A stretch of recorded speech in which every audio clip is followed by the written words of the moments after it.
Hi everybody and welcome once again. Thanks for joining me, Dawn the Kitchen Witch from Cucina Aurora Kitchen Witchery. Here we are, beautiful October day today, and today I'm going to be making you pasta Linticchie.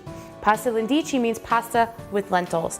It's a really wonderful Italian dish, and I thought this was an appropriate recipe to make today because it was one of my dad's favorites, and many of you know I lost my father last October, right around this time, and so in celebration of him, I'm going to make his favorite dish today. It's also appropriate because we're headed up on the old Celtic holiday of Samhain. Many of us celebrate it now as Halloween, but the ancient holiday of Samhain was all about celebrating your ancestors, your heritage, and those who have crossed over. And oftentimes, people would celebrate the dead by making their favorite meal and making sure they left some out for an offering for them. You can also see this tradition in All Souls Day or All Saints Day or the Festival of the Dead. It's a very important time of year where we celebrate those who have crossed over. So today I'm going to make you pasta Linticchie, and it's a very simple recipe. If you haven't had it before, please give it a try. You'll love it. It's easy, it's delicious, it's hearty, and it's perfect for the fall months. So here's what you'll need. One package of pre-cooked lentils, about 17 ounces, and you can find that at your local Trader Joe's or Whole Foods Market or any other local organic or natural grocery stores. You'll need some fresh sage and some fresh parsley,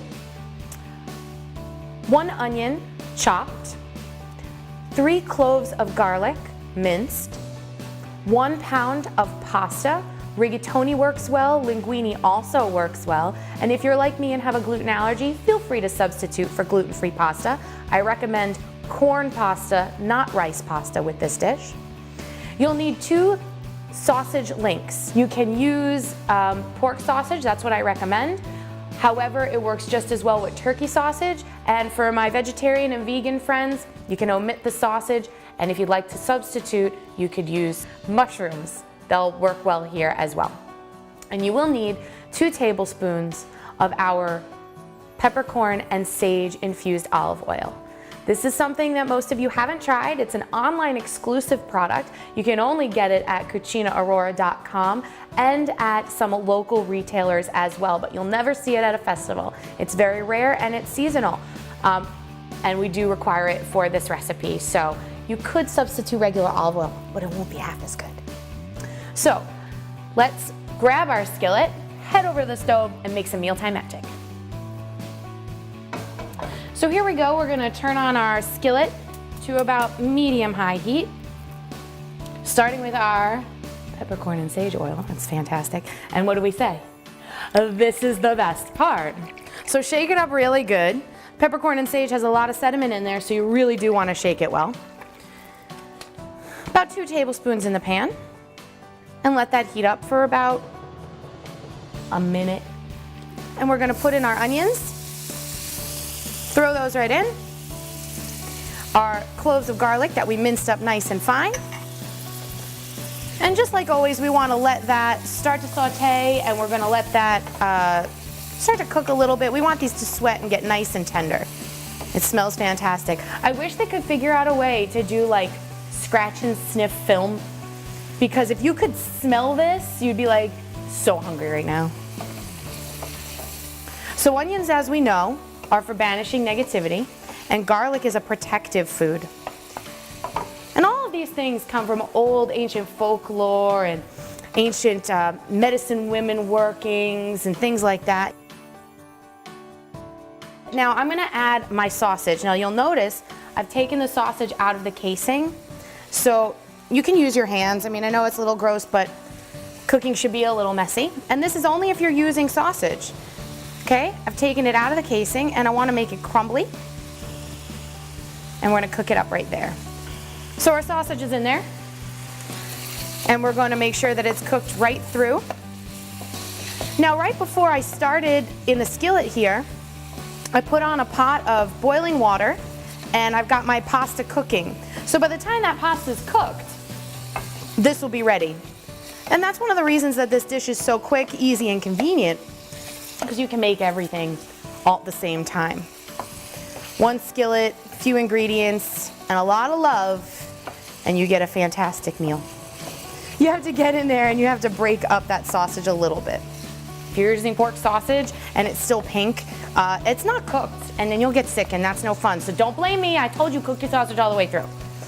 Yeah, this was one of my dad's favorite recipes, and when he got sick 2 years ago, this was one of the first dishes that I made him, and he struggled with his appetite so much, but I made this for him, and he gobbled it right up. He loved all of it, and my mom was so worried about his health and his whole life, and she would never let him eat the sausage. So I made sure that I slipped a little bit in there for him because it's delicious, and it gives it a nice robust flavor. And pork, as we said in a couple of other videos, pork, ham, anything that comes from a pig is a prosperity food.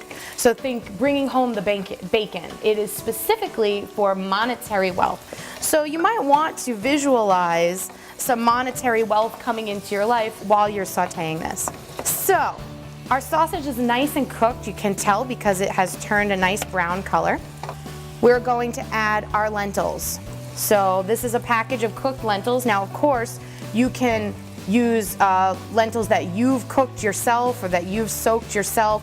I find that to be great and delicious, but it takes a lot of time. So perhaps this is a nice quick way of doing it. So although these lentils are cooked, you still want to keep them stirring and you want to heat them through, okay? I'm going to add some chopped fresh sage, some chopped fresh parsley, a little bit of salt, a little bit of fresh cracked pepper. And I find that the fresh cracked pepper really, I like to put on a little extra because it really plays so well with the savoriness of the sage. I'm gonna dip into my pot of pasta over here that's been boiling, and I'm just going to put that right in my frying pan. And I'm gonna let that cook down a little bit, and that's gonna create a little bit more of a softness. And this is optional, it's not necessary. This is how I do it. If you find that you like it a little chunkier, you like your onions a little bit crunchier, then you don't need to do it. And we're gonna let this simmer down about 2 minutes, 3 minutes. Simmer down now. And we'll be ready for it by the time that pasta is fully cooked. And it looks like it's perfectly ready to get on the plate. So you see how fast that was, super easy. And you'll notice it's ready because you've got a little bit of sauce happening there. If you look closely at the pan, you'll notice that there's a little liquid in there, and that's exactly the consistency that you want. So let's give it one last stir, turn off our burner, and get it on the plate because I'm starving. So this pasta Linticchie is looking pretty amazing. I've put some rigatoni on the platter, and I'm just gonna put a little bit on top like this.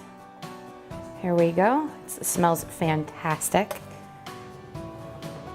A sprinkle of Parmesan cheese because we say everything is better with a generous helping of Parmesan cheese. Just for fun, a couple of sprigs of fresh sage and fresh parsley. Beautiful. And there you have it. Dad's favorite pasta Linticchie. Happy autumn. Miss you, Dad. Thanks for joining me, Dawn the Kitchen Witch. Enjoy.